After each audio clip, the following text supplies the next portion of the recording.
Hello students, welcome to Ivan IQ। अपन इस class में फिजिक्स के क्लास 9 के सेकंड चैप्टर जो है न्यूटन्स लॉ ऑफ मोशन उसको पढ़ रहे हैं। ऐसे एक्चुअल में तो सेकंड चैप्टर नहीं है, वो चैप्टर 8 है, पर अपन फिजिक्स का चैप्टर 2 बोल रहे हैं। ठीक है, तो अपन ने कल उसको सेकंड लॉ के बारे में थोड़ा बहुत पढ़ लिया था, उसके रिलेटेड न्यूमेरिकल्स भी कर लिए थे, और आज अपन उससे थोड़े और न्यूमेरिकल्स करेंगे और थर्ड लॉ भी पढ़ेंगे। पर उससे पहले एक इन्फॉर्मेशन शेयर करना चाहता हूँ मैं कि हमारी जो ऐप है इवान IQ, वो 9, 10, 11, 12 के काफी अफोर्डेबल प्राइसेस में ऑफर्स अवेलेबल करवा रहे हैं। जैसे वो 349 पर मंथ में ही 9, 10, 11, 12 IIT नीट इन सब के कोर्सेज अवेलेबल करवा रहे हैं। तो जो स्टूडेंट्स ऐसे हैं जो अफोर्ड नहीं कर पाते हैं, तो उनको लिए काफी सही अपॉर्चुनिटी है, क्योंकि 349 पर मंथ काफी बड़ी अमाउंट नहीं है और वो इतनी कम अमाउंट में काफी क्वालिटी एजुकेशन गेन कर लेंगे। तो इस ऐप को शेयर करें और ये चलो अब स्टार्ट करते हैं अपन। ठीक है, तो न्यूमेरिकल्स कर रहे थे अपन ने काफी सारे कल, और आज थोड़े और न्यूमेरिकल्स करके देखते हैं, Newton second law of motion पे बेस्ड और फर्स्ट लॉ वाले पे भी। तो अपन एक ग्राफ का क्वेश्चन करके देखते हैं। इसमें क्या है, जैसे ये एक टेबल है, ये इस पे एक बॉल पड़ी है और ये टेबल पे बॉल रोल हुई है और कहीं ना कहीं यहाँ जाके रुक गई है। ठीक है, क्योंकि फ्रिक्शन ऑफर करेगा जो टेबल होगी और उसकी सरफेस की वजह से ये बॉल जाके कहीं ना कहीं रुकी। इसका ग्राफ दिया हुआ है। इसका ग्राफ क्या दिया हुआ है, इस बॉल का मास दिया हुआ पहले तो 20 ग्राम। इसको जब स्टार्टिंग में रोल करवाया था तो इसकी वेलोसिटी थी 20, और रोल करते करते जब ये रेस्ट पे आई है तो उसकी वेलोसिटी हो चुकी है 0। ठीक है, और इसका ग्राफ बन रहा है ऐसा।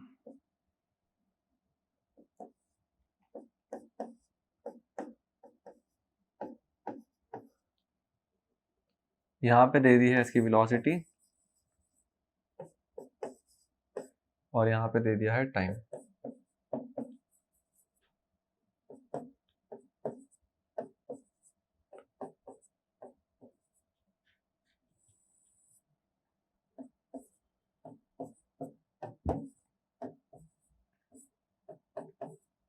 ठीक है, अब इसकी तो जरूरत है नहीं, इसको हटा देते हैं। ये टाइम दिया हुआ सेकंड्स में और वेलोसिटी दी हुई थी मीटर पर सेकंड में। तो इसकी इनिशियल वेलोसिटी थी 20 की, और थोड़े टाइम के बाद में वो बॉल रुक गई और उसकी स्पीड हो गई 0। थोड़े टाइम के बाद, कितने टाइम के बाद में, तो अपन ने बोला 0 के बाद, आफ्टर 10 सेकेंड वो गाड़ी रुक गई है, और इनिशियली वो थी 20 की स्पीड से। 2 पॉइंट्स मिल गए और वो ऐसे गई। ठीक है, ये इसका ग्राफ दिया हुआ है अपन को, ये इसका पूरा प्रॉपर ग्राफ दिया हुआ है, ये इसकी वेलोसिटी, ये इसका टाइम। अब अपन को फाइंड करना है कि उस जो सरफेस है उसने इसके ऊपर कितना फोर्स लगाया, फोर्स फाइंड करना अपन को। तो फोर्स फाइंड करने के लिए सबसे पहले अपन को क्या चाहिए, तो सबसे पहले चाहिए फोर्स का फॉर्मूला जो है वो है मास इनटू एक्सेलरेशन। अब उस बॉल का मास तो गिवन है 20 ग्राम है, तो अपने मास की जगह लिख दिया 20। एक्सेलरेट 20 ग्राम है, पर अपन SI सिस्टम के अकॉर्डिंग चल रहे हैं क्योंकि सब SI में ही है, तो ग्राम को कन्वर्ट करना है किलोग्राम में, तो अपन इसको डिवाइड कर दिया 1000 से, ताकि ये केजी में हो जाए। तो 1000 से क्यों डिवाइड किया है, ताकि 1000 से डिवाइड होने के बाद में ग्राम केजी में कन्वर्ट हो जाए। ठीक है, ये हो गया। अब आते हैं एक्सेलरेशन पे। एक्सेलरेशन का फॉर्मूला होता है v minus you upon T. तो ये होता है एक्सेलरेशन का फॉर्मूला। v फाइनल वेलोसिटी कितनी है, तो उस बॉल की फाइनल वेलोसिटी है आफ्टर 10 सेकंड 0, वेलोसिटी है 0, तो अपन ने लिख दिया यहाँ पे 0, माइनस इनिशियल वेलोसिटी। इनिशियली जब वो स्टार्ट होती है तो उसकी वेलोसिटी थी 20, तो यहाँ लिख दिया 20, टाइम था 10। ठीक है, और यहाँ इसको कैंसिल आउट करवा के अपन लिख सकते हैं 0.2 के बाद होगा ना 0.2, ये आ गया ये पूरा। इसको थोड़ा और सॉल्व करेंगे अगर अपन, तो 0 माइनस 20 माइनस का 20, 0 से 0 कैंसिल आउट होके -2 बचेगा, -2 इंटू होगा 0.02 से, तो ओवरऑल आंसर हो जाएगा अपन का 0.04 माइनस का, और आंसर होगा न्यूटन में। तो ये अपन का आंसर आ गया। अब नेगेटिव क्यों आ रहा है, फोर्स की डायरेक्शन नेगेटिव कब आती है, जब फोर्स मोशन के ऑपोजिट लगता है। तो फोर्स जो है वो इस डायरेक्शन में ऑपोजिट क्यों लग रहा है, क्योंकि फ्रिक्शनल फोर्स है। तो मोशन अगर बॉल का यहाँ था तो फ्रिक्शनल फोर्स इसका इस तरफ होगा, उस वजह से ये नेगेटिव आया। ठीक है, तो ये नेगेटिव क्यों आ रहा है, इसका रीजन और ये सब। अब एक और न्यूमेरिकल करके देखते हैं। उसमें क्या है, जैसे उन्होंने बोला है कि एक ऑब्जेक्ट है, ये है m1। ठीक है, इसके ऊपर कोई पर्टिकुलर अमाउंट का फोर्स लगाया, तो इसका एक्सेलरेशन जो था वो था 2.5 मीटर पर सेकंड स्क्वायर और फोर्स लगाया था 10 न्यूटन का। ये अपन ने फर्स्ट केस लिया, कोई ऑब्जेक्ट उसके ऊपर धक्का लगाया और उसको एक्सेलरेशन मिल गया 2.5 मीटर पर सेकंड स्क्वायर का। अपन सेकंड केस आते हैं। सेकंड केस में क्या हो रहा है, दूसरा ऑब्जेक्ट है, उसका मास है m2, अपन को नहीं पता कितना मास है, पर उसके ऊपर भी सेम फोर्स लगाया 10 न्यूटन का, पर उसका एक्सेलरेशन जो था वो ज्यादा आया 3 मीटर पर सेकंड स्क्वायर। मतलब मैं किसी एक फोर्स लगा रहा, इस पे मैंने 10 न्यूटन का फोर्स लगाया, ये एक्सेलरेट हो गई, पर अगर मैं लाइटर पेन लेता तो वही फोर्स लगाता तो ये ज्यादा एक्सेलरेट हो जाती। तो इसका मतलब मैं कह सकता हूँ कि जो m2 है वो थोड़ा लाइटर है, क्योंकि वो ज्यादा एक्सेलरेट हुआ, हल्का होगा तभी तो ज्यादा एक्सेलरेट हो रहा है। तो ये, तो अपन को m1 और m2 नोन नहीं है। अब ये कह रहे हैं कि अगर ऐसा बोले कि m1 और m2 को कंबाइन कर लेते हैं, m1 और m2 को कंबाइन कर लेते हैं ऐसे, ये m1 था और ये m2, और सेम फोर्स लगाएं, सेम फोर्स लगाएं मतलब 10 न्यूटन का ही लगाएं, तो एक्सेलरेशन कितना होगा, तो what will be the acceleration in this case. तो अपन को ये फाइंड करना है। अब अपन को ये फाइंड करने से पहले तो m1 और m2 पता भी तो होने चाहिए कि m1 और m2 है क्या क्या। तो फर्स्ट केस में m1 फाइंड करते हैं। फोर्स का फॉर्मूला क्या होता है, मास इंटू एक्सेलरेशन।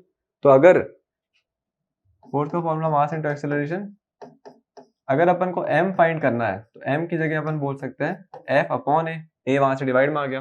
f कौन है, f है 10, a है 2.5, तो अपन बोल सकते हैं 10 अपॉन 2.5, पॉइंट हटाएंगे ऊपर 0, 100 अपॉन 25, तो ये आ गया 4। तो ये आ गया पूरा 4, और इसकी यूनिट क्या होगी, ये मास है, SI में ही चल रहा है, तो ये आ गया 4 kg का। अब अपन आते हैं सेकंड वाले के मास पे। तो सेकंड वाले का मास निकालना है, m2 निकालना है। m2 क्या होगा, force upon a, force upon a, इस पे कितना फोर्स लगाया था 10 का, तो ये लगा दिया 10, a कितना था 3, तो ये आ गया 10 अपॉन 3। ये आ गया सेकंड वाले का मास। इसको अपन डिवाइड करेंगे तो ये आ जाएगा अप्रोक्सीमेटली 3.3, 3 चलता ही रहेगा, तो अपन लिख देते हैं अप्रोक्सीमेटली 3.3 kg। ठीक है, 10/3 3.3 kg। अब जब दोनों कंबाइन कर लेंगे तो दोनों कंबाइंड मास होगा। अपन को फाइंड करना है एक्सेलरेशन कितना होगा। तो इधर से आते हैं एक्सेलरेशन, एक्सेलरेशन निकालना, तो एक्सेलरेशन का फॉर्मूला हो जाएगा फोर्स अपॉन मास। तो ये फोर्स अपॉन मास अपन फाइंड करना चाह रहे थे ए, और ये आ गया ए, फोर्स अपॉन मास। फोर्स कितना लग रहा है 10 का, तो यहाँ पे लगा दिया 10। मास कितना है, मास कंबाइंड है, दोनों मिक्स हो गया ना, तो मास कितना है 4 भी है और 3.3 भी है, दोनों इंक्लूडेड है, तो ये हो जाएगा 7.3। और इसको अपन डिवाइड करेंगे तो अपन को एक्सेलरेशन मिल जाएगा जो मीटर पर सेकंड स्क्वायर में आ रहा होगा, 1 पॉइंट कुछ आ रहा होगा, तो अपन निकाल के देख लेंगे। ठीक है, तो ऐसे करके अपन क्वेश्चन सॉल्व करना है। तो ये थे मतलब मेन न्यूमेरिकल्स अपन ने Newton second law of motion के जो बुक में थे उन सबको अपन ने थोड़ा थोड़ा डिस्कस कर लिया है। अब अपन आता है थर्ड लॉ ऑफ मोशन पे कि न्यूटन का थर्ड लॉ ऑफ मोशन क्या था, किससे रिलेटेड था, कैसे उसने बताया और क्यों बताया। तो न्यूटन का थर्ड लॉ क्या था, तो हेडिंग लिख देते हैं एक बार, तो न्यूटन थर्ड लॉ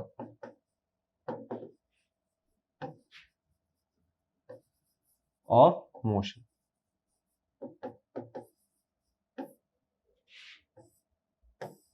ठीक है, थर्ड लॉ को पहले कोट करते हैं कि वो कहना क्या चाह रहा था। तो न्यूटन ने क्या बोला, to every action there is an equal and opposite reaction. ठीक है, ये अपन पढ़ ही चुके हैं कि every action has an equal and opposite reaction, पर कैसे, तो इसका एग्जांपल लेके करते हैं। एग्जांपल जैसे मैंने बोला कि ये फ्लोर है, ये मतलब किसी का पाँव है, ऐसे कैसे बना है,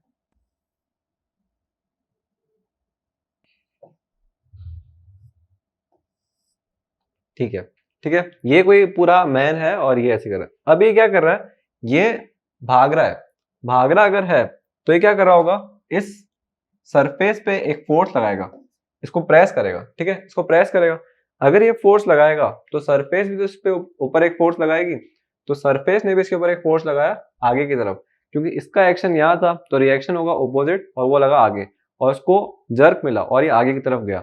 ठीक है, तो अपन कभी भी वॉक कर रहे होते हैं ना, तो आप नोटिस करना, आप कभी भी वॉक कर रहे होते हो तो जो आपका फुट होता है वो ग्राउंड को प्रेस कर रहा होता है पीछे की तरफ, और अपन कैसे बढ़ते हैं आगे की तरफ। तो अपन प्रेस करते हैं पीछे की तरफ और फोर्स लगता है अपन को आगे की तरफ, और अपन आगे मूव करने लग जाते हैं। ठीक है, तो ये होता है मतलब एक एक्शन रिएक्शन का मेन एग्जांपल। अब अपन एक और एग्जांपल देखते हैं, ठीक है। जितना फोर्स, जैसे मैंने बोला कि अगर मैं ही था ये रनर, तो मैंने यहाँ पे 20 न्यूटन का फोर्स अगर लगाया, तो मुझे जो अर्थ की सरफेस होगी वो भी 20 न्यूटन का फोर्स ही लगाएगी, सेम अमाउंट ऑफ फोर्स लगता है, बस डायरेक्शन उसकी उल्टी होती है। अब क्वेश्चन आता है कि सेम बॉडी पे लगता है क्या? तो मैंने किस पे फोर्स लगाया? अर्थ की सरफेस पे। तो जो फोर्स एक्शन वाला है वो लग रहा है अर्थ के ऊपर, और अर्थ ने कहाँ फोर्स लगाया है? उस मेरे ऊपर, ठीक है। तो यहाँ पे लगाया, तो दूसरी बॉडी पे लगाया। तो ऑब्जेक्ट जो होता है उसमें दो डिफरेंट बॉडीज होती है, ऐसा नहीं कि एक्शन रिएक्शन एक ही ऑब्जेक्ट के ऊपर लग रहा है, दो डिफरेंट ऑब्जेक्ट के ऊपर है। एक लग रहा है अर्थ के ऊपर, और जो रिएक्शन है वो लग रहा है रनर के ऊपर, रनर जो है मैं, ठीक है। तो ये ऐसे ऐसे होता है। अब एक और एग्जांपल देखते हैं थोड़ा और अच्छे से समझने के लिए। एक और एग्जांपल लेते हैं, जैसे ये वॉल है, ठीक है। ये कोई वॉल है, ये कोई ऑब्जेक्ट है, और ये इस वॉल को धक्का दे रहा है, ठीक है। धक्का दे रहा होगा तो वॉल जो है वो तो क्या नीचे तक गई हुई होती है। अब जमीन से इसको फोर्स लग रहे हैं काफी सारे, तो ये जो फोर्स लगा रहा है वो तो कैंसिल आउट होके इस वॉल के ऊपर तो कोई इम्पैक्ट नहीं आया, ये वॉल अपनी जगह से हिली ही नहीं। पर अगर ये फोर्स लगा रहा है, मान लेते हैं कि ये लगा रहा था 20 न्यूटन का फोर्स सामने की तरफ, तो वॉल भी तो इसके ऊपर लगाएगी 20 न्यूटन का। अगर मैं वॉल को धक्का दे रहा हूँ तो वॉल भी तो मुझे सामने से धक्का देगी। पर कभी आपने ऐसा फील करा है कि आपको सामने से कोई धक्का फील हो रहा हो? क्योंकि न्यूटन के थर्ड लॉ ने तो यही बोला कि 20 न्यूटन का फोर्स लगाया है तो रिएक्शन भी आएगा, 20 न्यूटन का धक्का आएगा और फिर गिरोगे नीचे। पर गिरे ही नहीं, ऐसा क्यों हो रहा है?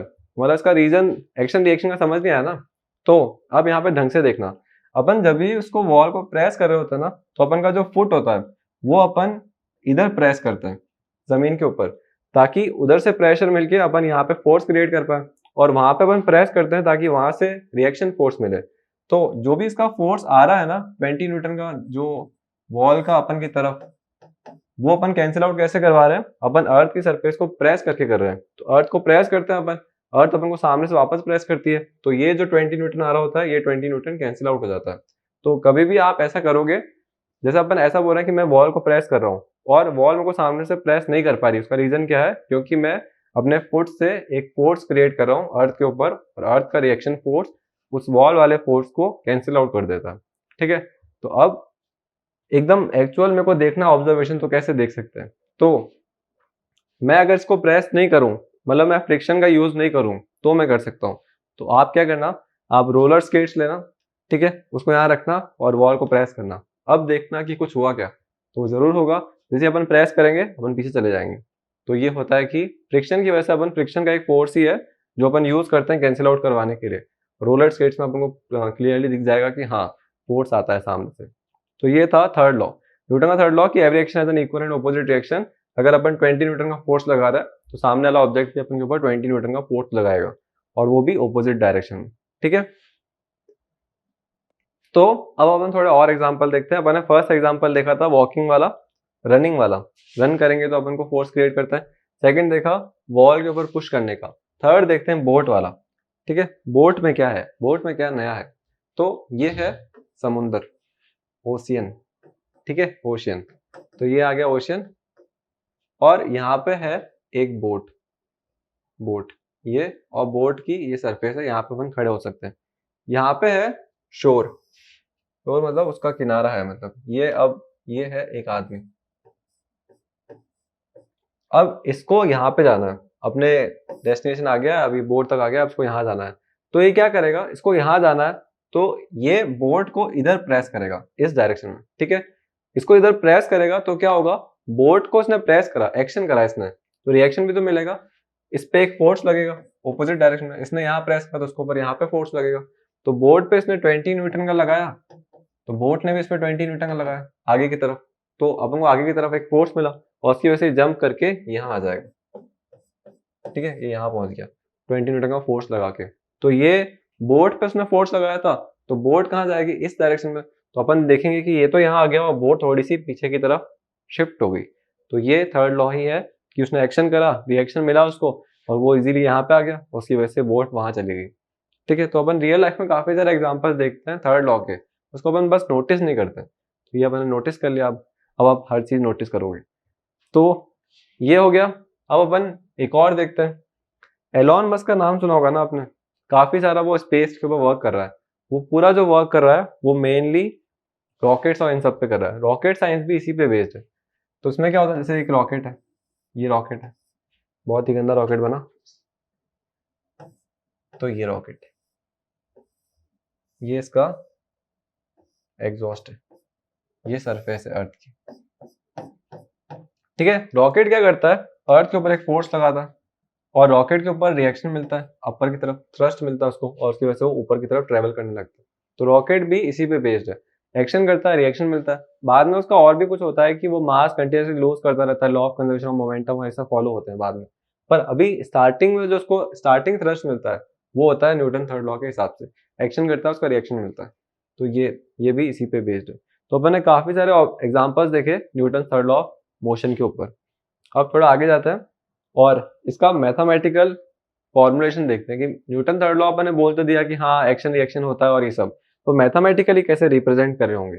तो अपन ने ली दो बॉल, ये ए है और ये है बी, ए और बी। ये दोनों कहीं मूव करते हुए आ रही थी और ये आपस में टकराई है। तो क्या होगा, ए इस पे फोर्स लगाएगा, बी ए पे फोर्स लगाएगा, सेम अमाउंट ऑफ फोर्स। तो इसको डिनोट कैसे करते हैं, तो अपन ने बोला कि एफ जो ए है वो बी पे फोर्स लगाएगा। तो मैंने स्टार्टिंग में ए लिखा और बी पीछे लिखा, तो इसका मतलब कौन है, अप्लाई कौन कर रहा है, ए। किस पे अप्लाई कर रहा है, तो वो है बी। ए अप्लाई कर रहा है बी पे, एफ ए बी। ठीक है, अब सेकंड आता है बी भी तो ए पे अप्लाई करेगा, तो उसको कैसे डिनोट करेंगे, एफ बी ए। अप्लाई कौन कर रहा है, बी, और किस पे हो रहा है, ए पे, तो F B A, F A B और एफ बी ए। और न्यूटन ने क्या बोला, ये तो एक्शन रिएक्शन ही है, ए ने बी पे अप्लाई करा तो बी ने भी ए पे अप्लाई करा, एक्शन रिएक्शन है। तो इन दोनों का मैग्नीट्यूड तो बिल्कुल इक्वल होगा। अगर 20 न्यूटन का आया तो बी भी 20 न्यूटन का लगाएगा। ठीक है, पर डायरेक्शन जो होगी वो उल्टी होगी, तो उसको मैं माइनस लिख दी, माइनस लिख दी नहीं, लिख दिया, ये माइनस। और ये पूरा थर्ड लॉ का मैथमेटिकल फॉर्मुलेशन है। ये है कि एफ ए बी है, ए ने बी पे लगाया उतना कि बी ए पे लगाएगा, लेकिन नेगेटिव डायरेक्शन में लगाएगा, अपोजिट डायरेक्शन में लगाएगा। तो थर्ड लॉ की स्टेटमेंट तो बोलना ही, और साथ में आप ये भी बोल देना। ठीक है, तो ये पूरा था थर्ड लॉ की थ्योरी रिलेटेड पार्ट। अब हमको पूरा थ्योरी रिलेटेड पार्ट आ गया, अब इसका आगे बढ़ते हैं और अब पढ़ते हैं law of conservation of momentum. काफी इंपॉर्टेंट पार्ट है, काफी इंपॉर्टेंट डेरिवेशन भी है और काफी इंपॉर्टेंट न्यूमेरिकल्स भी आएंगे उसके। ठीक है,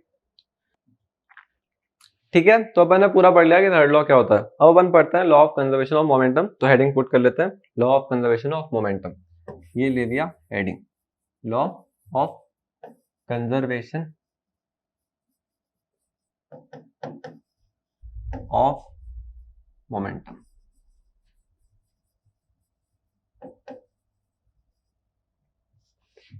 इसको भी अपन एक एग्जांपल के थ्रू ही समझते हैं। ठीक है, एग्जांपल में क्या कह रहे हैं, अपन law of conservation of linear momentum पढ़ रहे हैं। आगे और भी आएंगे, रोटेशन मोमेंटम और ये सब हायर क्लासेस में। अभी अपन सिर्फ लाइन के अक्रॉस वाले मोमेंटम के बारे में ही पढ़ रहे हैं। अब इसमें क्या है, मोमेंटम अपन को पता है कि मोमेंटम क्या होता है। मोमेंटम का फॉर्मूला होता है मास इनटू वेलोसिटी। ठीक है, मोमेंटम एक वेक्टर क्वांटिटी और ये कंजर्वेशन वर्ड कभी भी आता है ना, तो कंजर्वेशन का मतलब क्या है, कंजर्व, वो चीज कंजर्व रहेगी, स्टार्टिंग में जितनी थी एंड में भी उतनी ही रहेगी। तो law of conservation of momentum यही कहना चाह रहा है। उसमें क्या कह रहा है कि अगर कोई दो ऑब्जेक्ट्स हैं, वो दो ऑब्जेक्ट्स ट्रेवल कर रहे हैं, फिर एक दूसरे को स्ट्राइक करते हैं, फिर वापस ट्रेवल करने लगते हैं, तो स्टार्टिंग में जितना मोमेंटम था और बाद में जितना मोमेंटम होगा वो इक्वल होगा। ठीक है, इसको लिखते कैसे एक बार देखते हैं। जैसे मैंने बोला कि ये बॉल है और ये एक बॉल है, ये बॉल यहाँ ट्रेवल कर रही थी और ये बॉल यहाँ ट्रेवल कर रही थी। इसका मास है m1 और इसका मास है m2। इसकी वेलोसिटी कुछ है u1 और इसकी वेलोसिटी है u2। ठीक है, ये आराम से ट्रेवल कर रही थी और ये सब आराम से सब कुछ चल रहा था, फ्रिक्शन लेस सरफेस पे ये मूव कर रहे थे। तो ये बना दिया अपन ने फ्रिक्शन लेस सरफेस, ये हवा में नहीं है, या जमीन पे है। थोड़े टाइम के बाद अपन ने बोला कि u1 की वेलोसिटी थोड़ी ग्रेटर थी, तो ये इसको टकराने की कोशिश करेगी और ये टकराए भी, तो ये यहाँ पे टकराए से, ये m1 है, ये m2 है। अब टकराएंगे, कोई भी चीज दो एक दूसरे टकराएगी तो क्या वेलोसिटी सेम ही रहेगी, नहीं रहेगी, क्योंकि फोर्स लगे अभी आपस में, तो कोई तेज हो जाएगा कोई धीरे हो जाएगा, ऐसा कुछ जरूरी होगा। तो ये टकराने के बाद का सीन देखते हैं कि टकराने के बाद में क्या हुआ। टकराने के बाद में अपन को बताने की कौन धीरे हुआ कौन तेज हुआ, अपन सिर्फ नंबर बोल रहे हैं कि कोई वैल्यू हो गई होगी। तो अपन ने बोला कि आफ्टर टकराना उसकी वेलोसिटी हो गई v1, ठीक है, आफ्टर टकराने के बाद में। तो अपन ने बोल दिया m1 की वेलोसिटी हो गई v1, ये आगे ही जा रहा है, और दूसरा ऑब्जेक्ट है m2 और ये हो रहा है v2, इसकी वेलोसिटी है, और ये इधर ही जा रहा है, और ये सीन हो गया बाद में। तो ये लड़ने से पहले का, ये लड़ने का, और लड़ने के बाद का। तो ये हो गया बिफोर कोलिजन, ये हो गया ड्यूरिंग कोलिजन, और ये हो गया आफ्टर कोलिजन। टकराए ये ऐसे से हुआ, इनकी वेलोसिटी चेंज हो गई v1 और v2। अब law of conservation of momentum क्या बोलता है कि स्टार्टिंग में जितना मोमेंटम था ना, स्टार्टिंग में जितना भी टोटल मोमेंटम था और फाइनली जितना मोमेंटम होगा वो इक्वल होगा। तो ये law of conservation of momentum कहता है कंडीशन क्या है कि कोई एक्सटर्नल फोर्स इस पे एक्ट नहीं करना चाहिए। जैसे मैंने बोला कि ये जब टकराया था तो मैंने बीच में एक बॉल को धक्का दे दिया, तो ये नहीं माना जाएगा। कोई भी एक्सटर्नल फोर्स इसमें काउंट नहीं होना चाहिए। फ्रिक्शनल फोर्स भी अवॉइड होना चाहिए, क्योंकि जमीन से फ्रिक्शन तो लग ही रहा होगा, तो जमीन से फ्रिक्शन जो है वो एक एक्सटर्नल फोर्स है, तो वो भी इसमें अवॉइड होगा।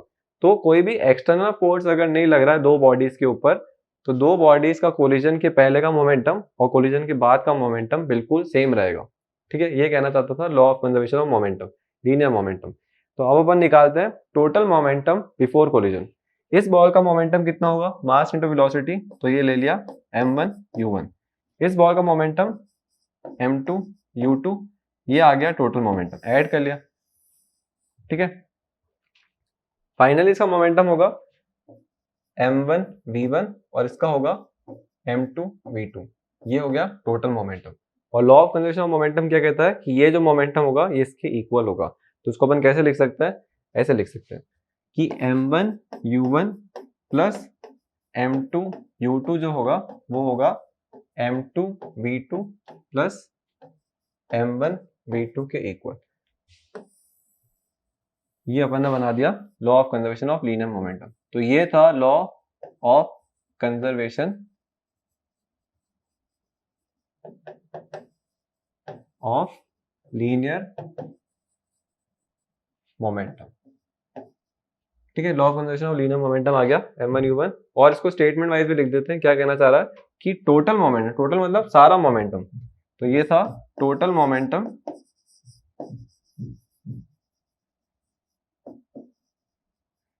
Before collision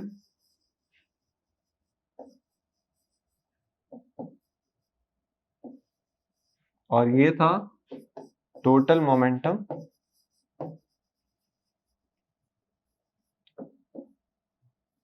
after collision.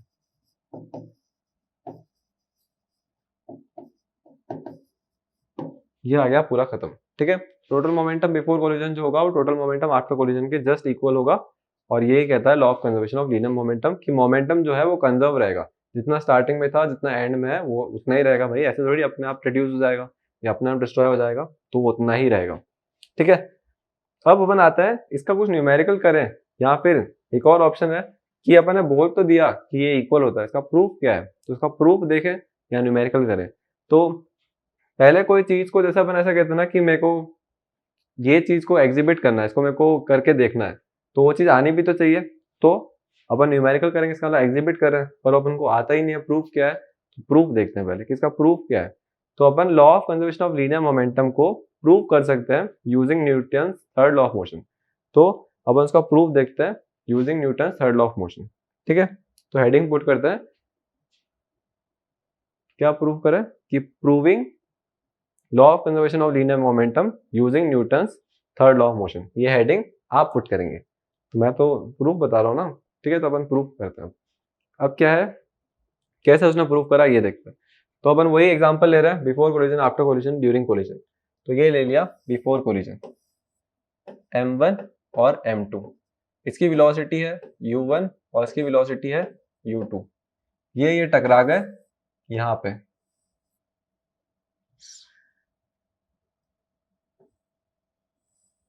ठीक है, m1 और m2।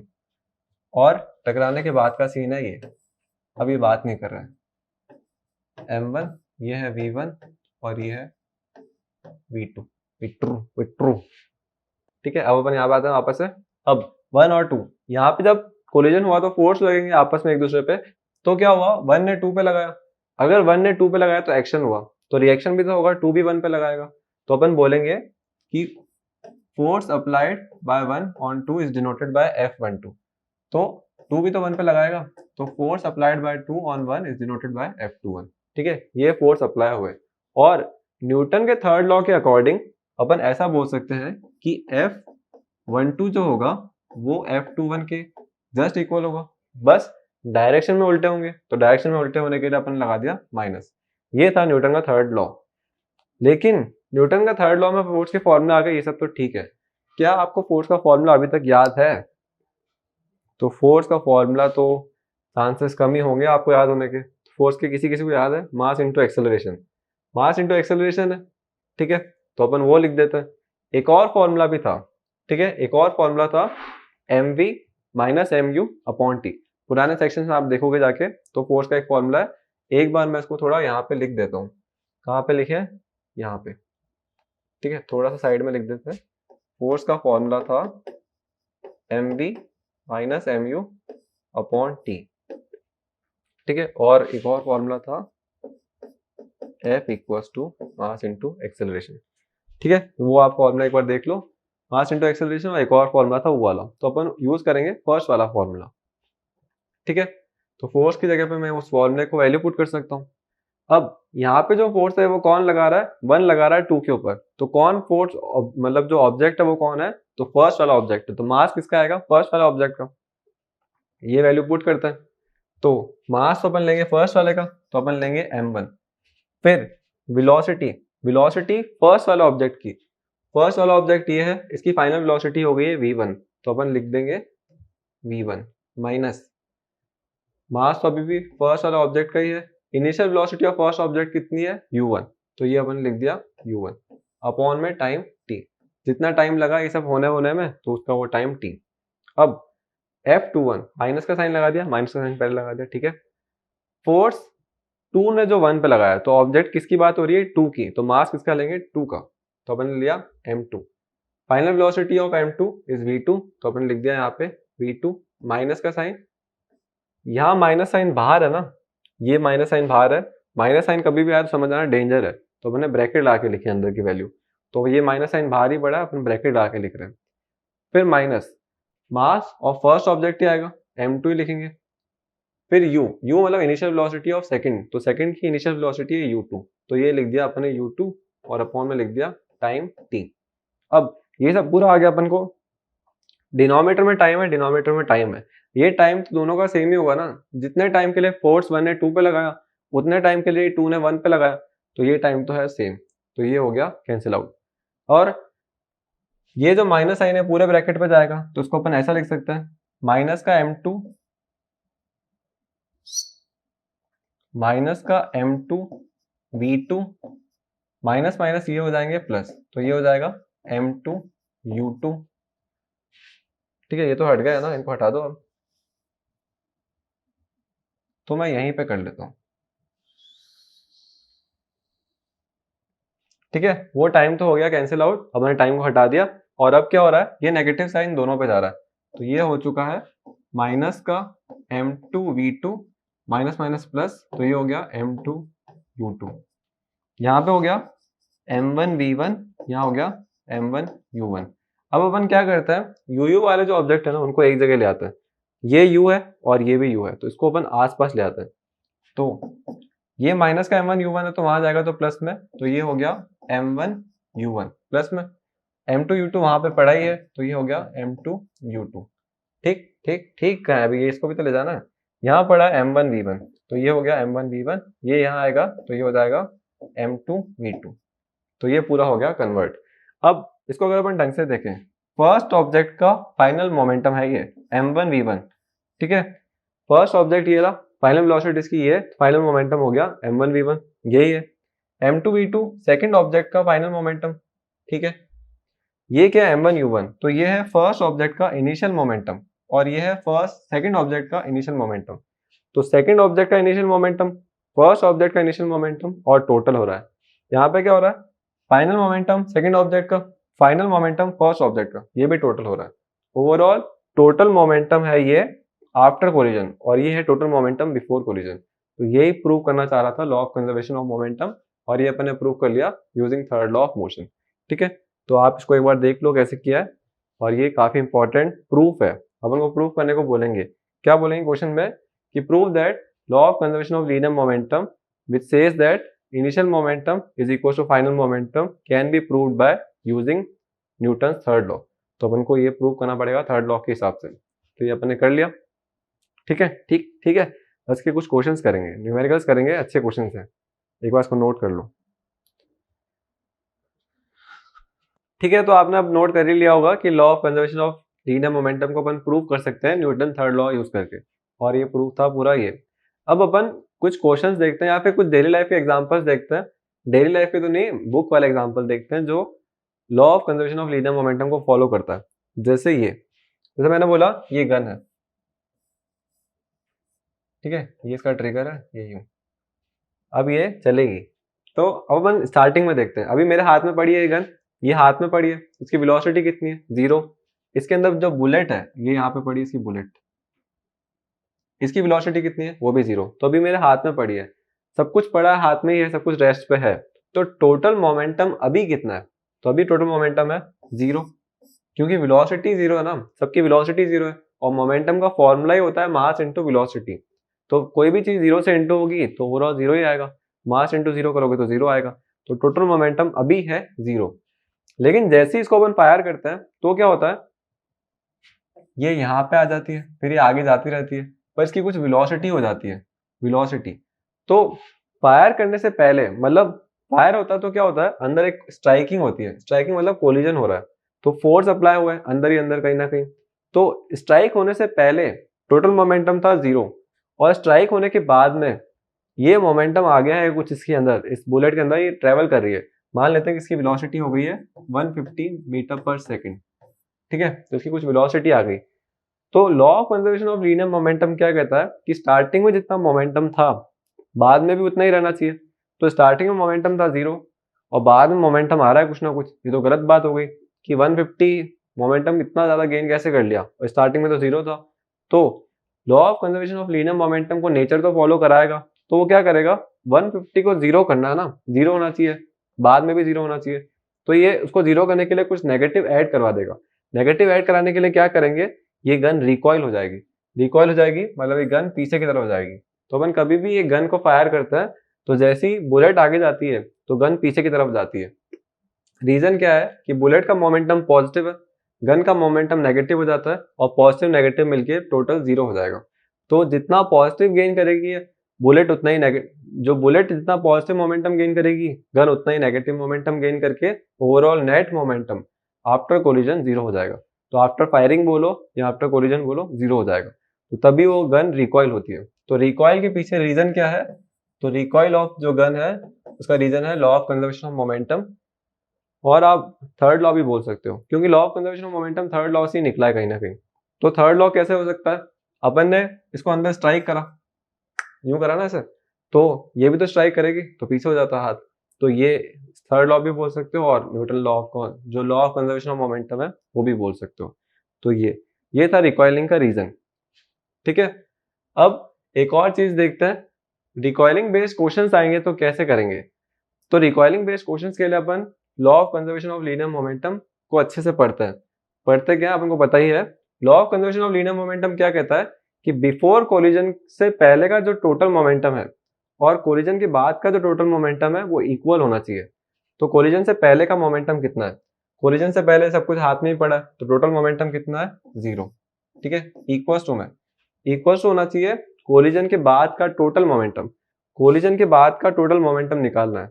तो ये जो गन है ये भी वेलोसिटी में, और ये जो बुलेट है ये भी वेलोसिटी में, और बुलेट का मास नहीं पता तो अपन बोल देते हैं m1 मास है इसका।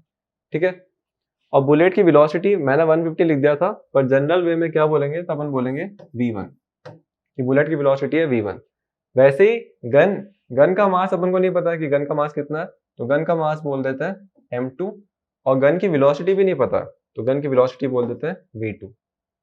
ठीक है, तो टोटल मोमेंटम करना तो क्या करेंगे, ऐड करेंगे m1 और v1। मोमेंटम कैसी क्वांटिटी है, स्केलर है कि वेक्टर है, वेक्टर क्वांटिटी है, तो मोमेंटम का फॉर्मूला होता है मास इंटू वेलोसिटी, मास m1 वेलोसिटी v1, तो ये लिख दिया अपन ने m1 v1। टोटल करना तो गन का भी मोमेंटम लेंगे। गन का मोमेंटम लेने के लिए मास इंटू वेलोसिटी, मास है m2, वेलोसिटी है v2, पर इसकी डायरेक्शन क्या है, तो इसकी डायरेक्शन तो उल्टी है ना, तो वेक्टर क्वांटिटी है, तो वेक्टर क्वांटिटी को अपन सिंबल साइन के साथ में बताएंगे, डायरेक्शन के साथ में रिप्रेजेंट करेंगे, तो इसकी डायरेक्शन ऑपोजिट होने की वजह से इसको अपन माइनस में लिखेंगे। माइनस क्यों, क्योंकि डायरेक्शन उल्टी है। तो ये अपन ने लिख दिया माइनस का m2 v2। तो ये आ गया रिकॉइलिंग की इक्वेशन। इसको अगर अपन इधर शिफ्ट करेंगे तो अपन बोल सकते हैं m2 v2 equals to m1 v1। तो कभी भी रिकॉइलिंग वाले क्वेश्चन आएंगे तो आप डायरेक्टली ये फॉर्मूला यूज कर लेना, आपको आंसर मिल जाएगा। इसमें क्या क्या है वो एक बार लिख देता हूँ। इसमें फर्स्ट m1, m1 कौन है, तो m1 है mass of bullet, mass of bullet, ठीक है, फर्स्ट अपन ने लिख दिया। सेकंड v2, v2 क्या है, तो v2 है वेलोसिटी ऑफ बुल, नहीं v2 है वेलोसिटी ऑफ गन। फिर आते हैं m2 पे, m2 है मास ऑफ गन, और बचा कौन, v1, तो वो है वेलोसिटी ऑफ बुलेट। तो ये पूरा हो गया, अपन के चारों पार्ट्स आ गए, ये अपन रिकॉइलिंग में यूज कर सकते हैं। तो आप रिकॉइलिंग कभी भी हो रही हो तो डायरेक्ट ये फॉर्मूला यूज कर देना, क्योंकि रिकॉइलिंग में ये फॉलो होगा, ये एकदम बुलेट का शेप का बना, और ये अपन के फॉर्मूले में ये चीजें गिवन होगी, उसमें से आपको जो गिवन है उसके हिसाब से पुट करना। तो ये होता है v1 वेलोसिटी ऑफ बुलेट है, m2 वेलोसिटी ऑफ गन है, v2, और ये सब अपने डायरेक्शन इंक्लूड कर ली। तो ये इस टाइप से रिकॉलिंग वाले कभी भी क्वेश्चन आएंगे तो आप ऐसे सॉल्व कर सकते हो, ठीक है। अब एक क्वेश्चन करके देखते हैं नया टाइप का, law of conservation of linear momentum से बेस्ड, ठीक है। क्वेश्चन क्या कह रहा है, बिलियर्ड्स होता है ना, बिलियर्ड्स का गेम होता है, तो जैसे बिलियर्ड्स का गेम ये होता है, किसी को नहीं पता तो क्या करें, ऐसे करके अपन स्ट्राइक करते हैं ना उसको उससे, तो वो वाला, ये बॉल है, ये एक और बॉल है, इसको स्ट्राइक करा, कोई फोर्स लगाया, अगर इसको फोर्स लगाएंगे तो ये रेस्ट पे थी, ये मोशन में आ गई, ये 10 मीटर पर सेकंड की स्पीड से गई, और इसने दूसरी बॉल को स्ट्राइक करा, ठीक है। तो ये दूसरी बॉल को स्ट्राइक करा इसने, तो जैसे ही इसने स्ट्राइक करा ना, तो ये तो आ गई रेस्ट पे, पर जो दूसरी बॉल थी वो आ गई मोशन में। तो अपन को फाइंड करना है कि जो दूसरी बॉल मोशन में आई है वो किस वेलोसिटी से ट्रेवल कर रही है, ठीक है। क्वेश्चन क्या कह रहा है वापस बताता हूँ, ये बॉल है, इसको स्ट्राइक करा, ये आगे गई, कितनी स्पीड से, 10 मीटर पर सेकंड से, ये आगे गई, और उसने दूसरी बॉल जो रेस्ट पे पड़ी थी उसको स्ट्राइक करा। तो जैसे ही उसको स्ट्राइक करा ना, तो पुरानी वाली बॉल तो रेस्ट पे आ गई, लेकिन जो दूसरी बॉल जिस पे स्ट्राइक करा था वो मोशन में आ गई और किसी वेलोसिटी से मूव करने लगी, पर अपन को पता नहीं कि किस वेलोसिटी से वो मूव कर रही है। तो अपन फाइंड करना चाहते हैं एक्स कौन है, ठीक है। तो अब स्टार्ट करता है, मास तो बताया नहीं बॉलों के, तो मास है, इस बॉल का मास है 100 ग्राम, ठीक है, 100 ग्राम इसका मास है, दूसरी बॉल का मास भी 100 ग्राम ही है। तो अपन स्टार्ट करने से पहले इक्वेशन लिखते हैं। इक्वेशन क्या थी कि total momentum before collision, total P लिख रहा हूं, ठीक है, बिफोर कोलिजन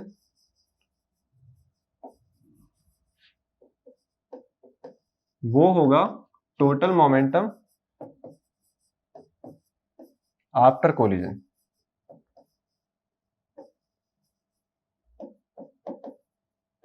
ठीक है, ये आ गया अपन के पास में। तो टोटल मोमेंटम में दो ऑब्जेक्ट्स हैं, एक जो है ऑब्जेक्ट जो मूव कर रहा है और एक ऑब्जेक्ट रेस्ट पे पड़ा है, दो ऑब्जेक्ट्स हैं, दोनों का टोटल मोमेंटम निकालते हैं।